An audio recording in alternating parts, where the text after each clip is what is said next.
Hey, and welcome back to another video. In this video, we're going to look at how to reduce your Revit file size. That's something that's particularly important if you're doing transfers, depending on the site, the software, whatever you're using. That may or may not be a concern of yours, but that's definitely one big factor. But besides that, file size is a great indication on the performance you should expect from a Revit file. The higher it is, hundreds of megabytes, even I've seen, my gosh, gigs of file size for Revit projects.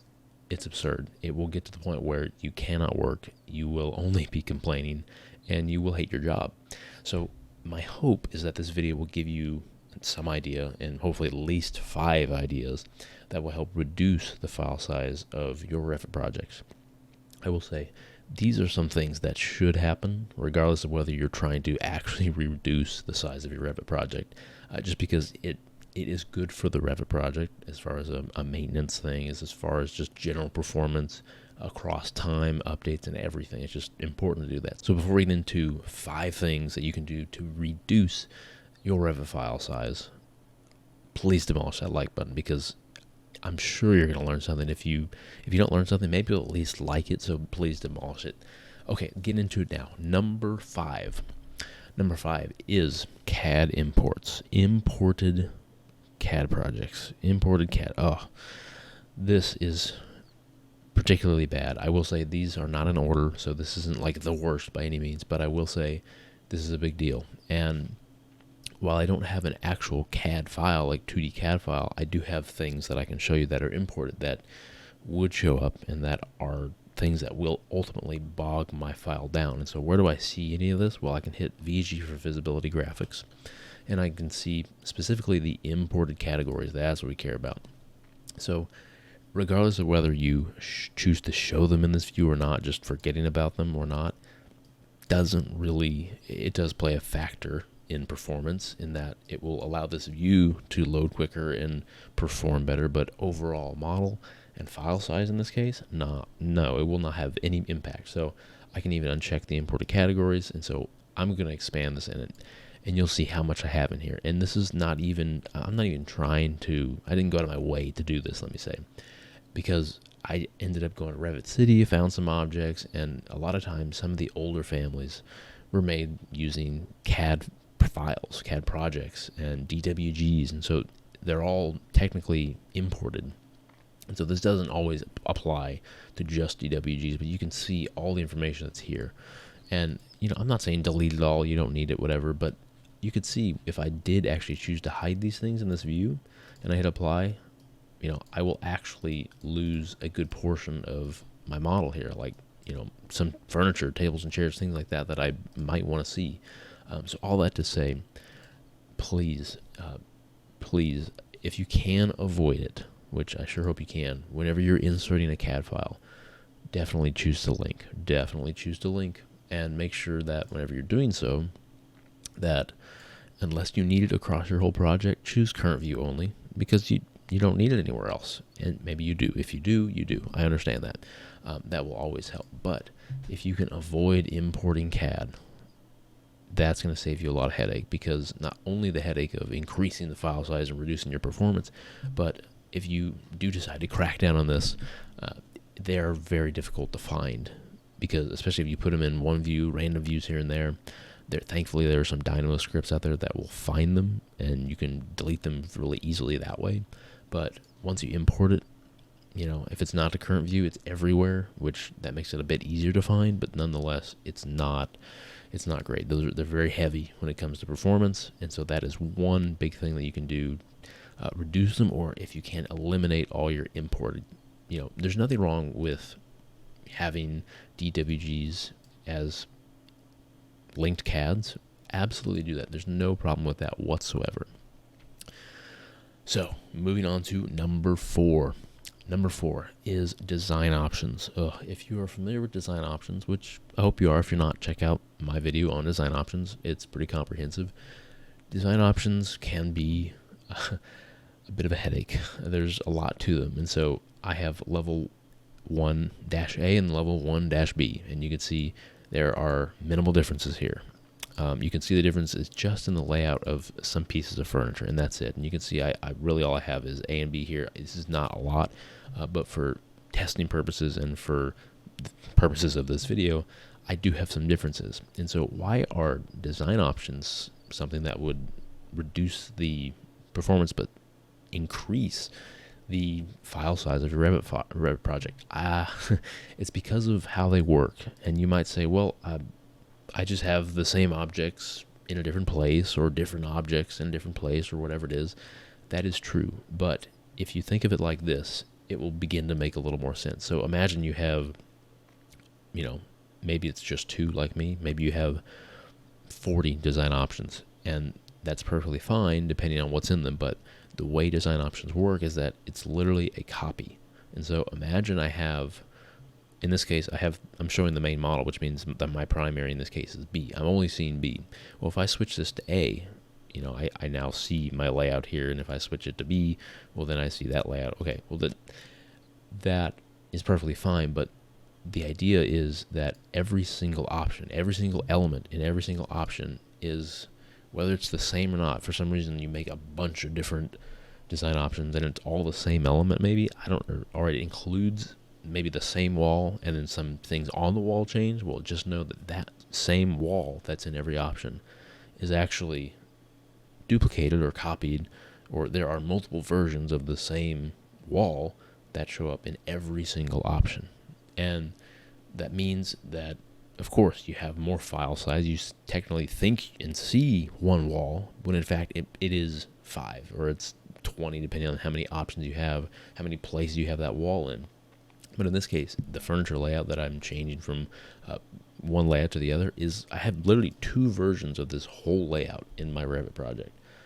And that is mind-boggling if you start to work with giant design options, because that can quickly get out of hand, and you're essentially not only duplicating, but multiplying your project size, Revit file size, and it just sends it to the moon. I've seen big projects that have even just a few design options, but because of the content in each option, it's just like it's blowing the model out of proportion. It's just insane to deal with. So that is number 4. So moving on now to number 3. This is actually something that you're going to have to do when you open the project, and I can't say that this is something that's going to directly relate to file size. So this might be more of a maintenance type of thing, but I want to go ahead and close this, and then I'll reopen it, and I want to show you what I'm going to do when I open it. So I'm going to go to open, and in this case, here's my project, and we want to make sure to audit. And if I hover over this audit, we can see that whenever I select it, this operation can take a long time. This is dependent on the size of the model, what you have in there, and everything. It's recommended that you do this at periodic times, especially for the larger files, as a form of maintenance after you upgrade or something like that. And basically what this is doing, it's hard to say what it's doing because I can't tell you exactly what it's doing because there's no way to know what it's actually doing or what it did. But in fact, what it is doing is going through your model and determining if you have any just terribly broken pieces, anything messed up, not so much on the front end of things that you would see, but on the back, in the background, the code of the program, the project, how it all works together, cleaning all of that up in case you have something that is causing a warning, an error, anything like that. But regardless, it is something that is happening behind the scenes that you don't need to worry about. It's just something that you need to do periodically as a form of auditing or improving the performance of your file. I've seen in some cases where it does actually reduce the file size because of some things that you had going on, but that was just out of luck. So I would do that more from a performance basis, but beyond that, it definitely can reduce the file size. Moving on now to number 2, and that is warnings. Oh, warnings. They're my favorite. You can find the warnings within the Manage tab.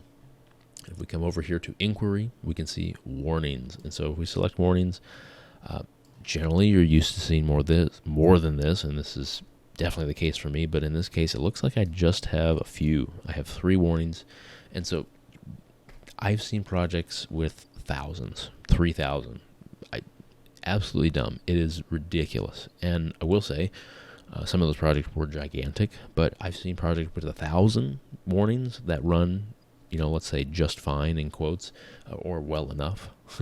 But I will say, there's really no way around warnings. This is a small project. There's nothing really I need to worry about, but clearly I have a few warnings here, and it has to deal with some of these curtain panels. The quickest thing to do is to come in here, and if you have the option to literally delete it, but I don't even have this option, so I would have to either remodel it or something like that to get rid of these warnings, but I would not go above and beyond doing this. And so while warnings is a great way to reduce your file size, I wouldn't spend an entire month fixing some warnings. The thing to look out for, and I don't have a great example of this because of the size of this project, is I've had projects where I've seen, again, those thousands of warnings, and there's been 100, 200, 300 warnings that were essentially the same thing, or pointing to the same object or the same instance or something like that, to where if one little thing was fixed or one wall was remodeled, something like that, then you'd knock down 10%, even up to 50% of your warnings are one thing. And so that's something to look out for. If you're scrolling through all your warnings and you see, same duplicate instance in the same place, that is something that you can take care of. I absolutely try and delete those. So again, I don't have a great example of that, but the biggest, easiest one is if you have a duplicated object that is on top of itself. Essentially, it's basically you have two versions of the same object, two walls on the same place. You're going to immediately get a warning. We can literally produce that right now if we want. I'm going to take this wall, copy this, and I will paste this in the same place, and we immediately get a warning. We actually have two new warnings. So let's go look at our warnings. So here are our warnings here. Look at this. It says highlighted walls overlap. And so those are the type of things you want to look for. And so in this case, it is actually one warning, but it's two different pieces to it. And so I could say, well, one of them may be ignored because obviously you might want one of them. So what I can do here is I can actually check one of them, and it doesn't matter which one, and I can just delete it. And so now I just have one wall here. Swiping across, I just have the one wall. Great. So let's come back to my warnings. Well, that warning's completely gone. So that is something that you can do. That's the quickest and easiest way to do. If you can see those duplicated objects, then take care of those. But again, like I said, I've seen things where you have 100 different warnings that are essentially the same thing for one object. You take care of that and you're good to go. I don't necessarily try and treat warnings, fix warnings all that much. I generally use warnings and the number of warnings as a gauge as to my overall Revit project's performance, because it might be that I've seen 1,000 warnings and it's run fine, run well, not a problem.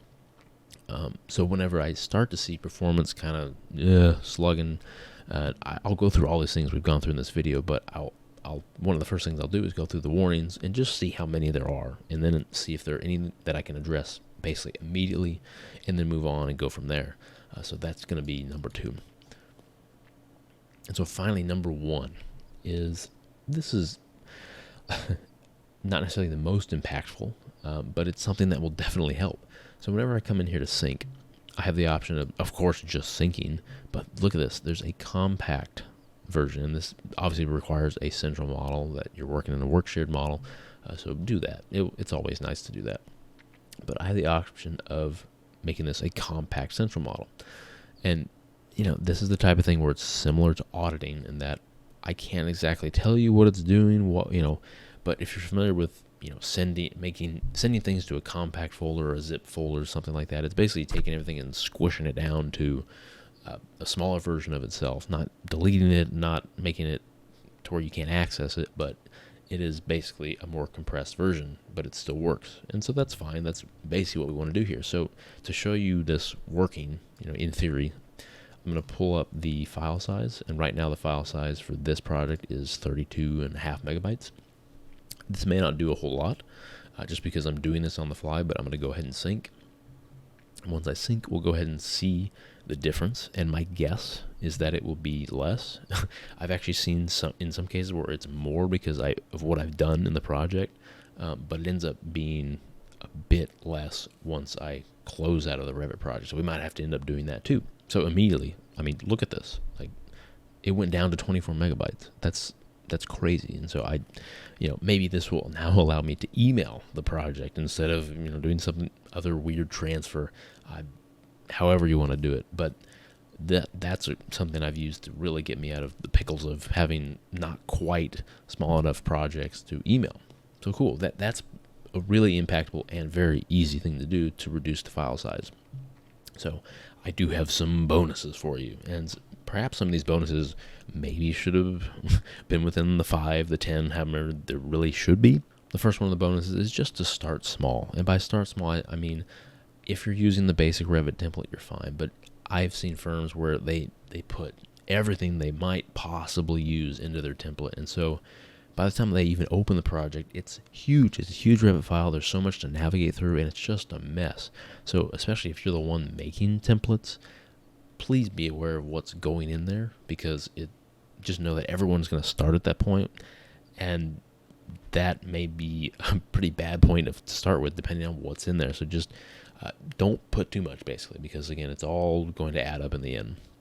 Another thing is purging. So there are a number of times where you get to a certain stopping point, and especially whenever you think you're done modeling for the most part, and you're kind of ready to document, a good time to purge would be that time. At that time, I'm going to end up purging most of my model elements. I don't necessarily want to purge everything, but that's something you could always do. So be aware that purging is there. It's there for a reason. It's to get rid of things that you don't need. If you're not using it in your project anywhere, it's going to go away if you do purge everything. I wouldn't necessarily recommend doing that all the time or whatever, because like myself, I've done this to myself before, but people working on the project might bring a bunch of things in because they're going to need them soon. And maybe they leave for lunch and they sync, and then you decide, I'm going to clean up the project so everyone's performance is a lot better. Well, you just purge everything out that they put in, and they're up in arms and confused, and they're running to you because you just purged everything out. So just be aware of that. Just know if you're done modeling, know if you're done documenting, what you can purge, what you can't, that type of thing. Purging is definitely another one. Something I've seen before, and actually, is materials. And it sounds kind of weird, but I know this because I've made a good handful of Revit material libraries. It's literally a Revit file dedicated to having a ton of different materials, high quality looking materials in there, and particularly the appearance tab. And I don't have a good example in this particular project, just because there's no materials in this project except just for these ones named for documentation purposes. But what I've done in the past is make material libraries with, I think I got to 80 or 100 materials, and all these materials had really nice looking image files. And they weren't small. Each image file might have been like 1 or 2 megabytes. But when you have anywhere from 2 to 4 different images that make up a full material, and you have 80 to 100 materials, you can start doing the math there. And I can't say that the Revit file was like additively that large, like accounting for all of those image files, but the performance went down very heavily. Not even imagine going to realistic mode. It didn't work. It took 5 minutes to get to that realistic view. But even besides that, everything just slowed down. And I had nothing in the project except these materials and like little circles with these materials applied to it. So it wasn't like it was a full building with these materials. It was just a material library. My point here is that imagine you're doing a larger building, and your project gets to the point where it's large, and you start making these nice high quality materials with these somewhat large image files. Well, that's going to add up so much, and that unfortunately that will be the type of thing that will be very difficult to combat later on, because you're going to have a nice looking building with nice materials, and the last thing you want to do is delete those. There's other things you will want to do. And so I'm telling you this because you'll want to be aware of everything in the beginning, because this definitely it can have a big impact on things. So just be aware. Don't put too many giant image files, because you can, and it's going to bog things down. So in that same light, that's going to take me to imports. Okay, we already looked at imports, but I do specifically want to look at images. So if I manage my images here, I don't have any, but I have opened some projects, and It may be template files. It may be anything. But again, these are things that may or may not even be used. I've seen so many of these image files. So imagine you have 20 different images loaded in here, like nice high-res images, and maybe you're using them in your project, but again, maybe not. But even if you're not, these are being used, and they're adding up your Revit project files. Like it's all accounting towards that Revit file size, and so that's something to be aware of if you have a ton of those. And so in that, of course, we're talking about imports and images. Make sure you don't have any unnecessary images, but the links. If we manage my links, I don't have any here, but I want to show you the impact of links. So I'll just include this sample project as a link. And once it's in here, I'm going to end up copying this, let's say, like 10 times. 10 times, something ridiculous like that. So this is a bigger project that I'm linking in, and I'm just going to copy this around. It really does not matter. And so you might think, oh my gosh, you're copying this building so many times, it's ridiculous. But not only that, my performance is not going down, and that's just because it's a link. So what are links really? Well, it's just a reference. We're familiar with that, and so I could have essentially a million different instances of this link, and it'd still be just the one link that it's referencing. And so look at this. This is absurd. I mean, you could call this a giant building now. But if I come to my file size here, I'm going to make sure to do another compact sync so we can just compare my current compact sync without the link to with the link. I'm at 24 megabytes. Go ahead and I'll sync that, and you'll see the difference. My first thought is, it should be the size of this project. So like, let's say I then add this to that. Well, I've already synced, and I added kilobyte. I added almost no size to this, and you could see how much I have, how many of these I have, so it doesn't matter. That's the point I'm trying to make here. It doesn't matter how many instances I have of links. So links hardly have an impact on your project. Of course, it matters what's in the link. I don't have much in that link. I just have a bunch of walls and doors and everything, and it's large. But there's nothing of really great detail, and I don't have any CADs in that link or anything like that. But I mean, that's what I want you to be aware of when it comes to links, is that we have the option of using them, so please use them, but copying them around, and that does not add to the file size. So definitely utilize links. They're so important to your project's life, the performance, and especially in this case, the file size. And finally, a couple other things. So we have the option with like in Inkscape, for example, we can render an image into the document. And if we even just render out of Revit, we can ultimately end up with an image that shows up here. It's like literally a rendered image. So once I do that, I then have literally added an image file to my Revit file. And so like I baked it in essentially, and you've rendered it into the document. Like it says it right there, and it's doing the same thing with Revit itself. If you were to render within Revit and save it here, I basically have never needed to do that. I would never recommend doing that, just because it's going to add on to the file size so much more. And especially when I first started using Revit a long time ago, one of the first things we did was make a walkthrough. It used to be cool to make walkthroughs in Revit, and it literally is just saved as a different version of a 3D view and walkthrough here in Revit. And the file size gets so absurd because it's essentially a video, I guess you could say it is. Or it is a series of images, but it's kind of a video. And so imagine saving that into your Revit project, and then just you're having to deal with that all the time, just there. A mess. Try not to do that.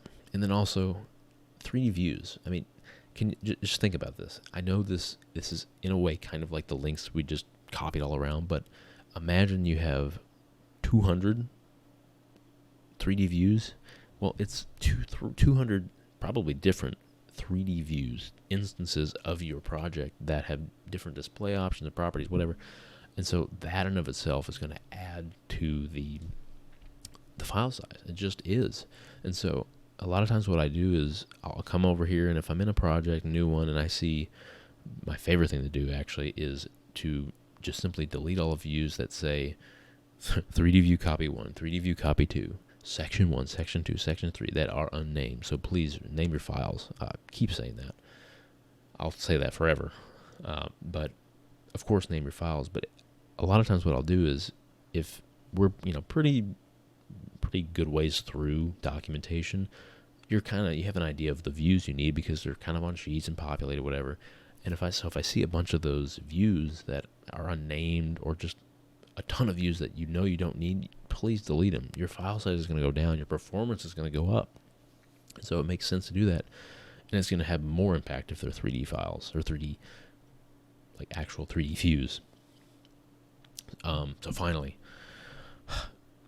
it seems like I should have had a list of 10 or 20, but I have 5 and like 5 bonus. It's just the way it is. Lucky you. But at this point, there's like one other thing, and that is my biggest pet peeve, and it's something that I'm not a big fan of, and that is groups, arrays, anything like that. I just want to show you what something like that might look like. And so I'm just going to take this table and I'm going to copy it out here, and this is not a big deal, but I just want to give you an idea of what's happening. So I'm going to array this, and let's go ahead and array this 10 times. I want to be a little closer so I can actually see the thing. So let's array this 10 times. Okay, so what actually happened here? Well, it's the same as copying 10 times. So what we have here is essentially, like 10 copy versions of this. And you can kind of think of this like we talked about when it comes to design options. These are kind of like 10 different design options. The problem is I can place this anywhere. And so that might seem nice, whatever, but let's say I ungroup this one, or I duplicate it, I make another group, and I have like a ton of groups. Well, I mean, yeah, our groups show up here and I can deal with them. That's all fine. But when it comes to performance, groups are pretty terrible. Again, if you think of them like design options, you will have a better idea of how to deal with them when it comes to a performance and file size. So definitely be aware of what it can do. And I'm not condoning using them, but use them at your own risk is all I'm saying. I'm not a big fan of using groups because of the impact it has, not only on your project, but for people using your project and trying to work within your project, but it can be quite the pain. So we looked at 5 plus probably 5 or 6 other different things that would actually help reduce the file size of your Revit projects, and they all work well. And so I'm not saying you should go in all of them. And like I said, don't use it. Don't spend a whole month trying to do this. It's not worth it. These are the type of things that you should do either as you see things come up, or just periodically, to keep your Revit model working well and healthy, if you will. We want to maintain the performance because ultimately we're going to have more people working in these projects. We're going to have more content in there. And so if we're not ready for that, we might be in a bad place. And generally when you get to that place, it's a deadline. You're trying to hit a deadline, and that's the worst time. Trying to deal with performance issues, file size issues, it's kind of all the same at that point. So I hope this video helped you out. If it did help, maybe you happen to learn something. If you did, please demolish that like button. It really helps me out quite a lot. And feel free to share this with anyone who has had a giant Revit file, or whenever you've opened their Revit file, it took 20 minutes, or there was a bunch of junk in there and you could just see all the imported CAD files, anything like that, 20 design options that are not accepted, all of that. And so please share it with them. They could definitely use that. Definitely use this video. So that'll do it. I sure hope that you have a wonderful day. I will see you in the next video. Thanks so much for watching.